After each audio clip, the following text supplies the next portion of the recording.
Chhota Udepur RTO કચેરી ખાતે blood donation કેમ્પનું આયોજન કરવામાં આવ્યું। આરટીઓ વિભાગ દ્વારા રોડ સેફટી મંથની ઉજવણી દરમિયાન રક્ત શિબિર યોજાઈ।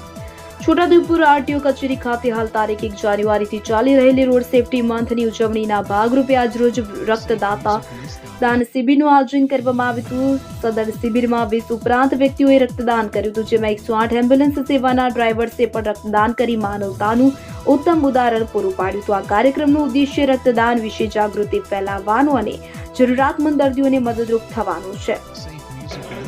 ભારત સરકાર દ્વારા દર વર્ષે લોકોમાં માર્ગ સલામતી પ્રત્યે જાગૃતિ આવે અને અકસ્માતમાં ઘટાડો થાય તે હેતુથી જાન્યુઆરી મહિનામાં માર્ગ સલામતી માસની ઉજવણી કરવામાં આવે છે। આ વર્ષે આપણે 1 જાન્યુઆરીથી 31 જાન્યુઆરી સુધી માર્ગ સલામતી માસની ઉજવણી કરી રહ્યા છે, જે અન્વયે આજ રોજ છોટાઉદેપુર આરટીઓ કચેરી ખાતે બ્લડ ડોનેશન કેમ્પનું આયોજન કરવામાં આવેલ છે।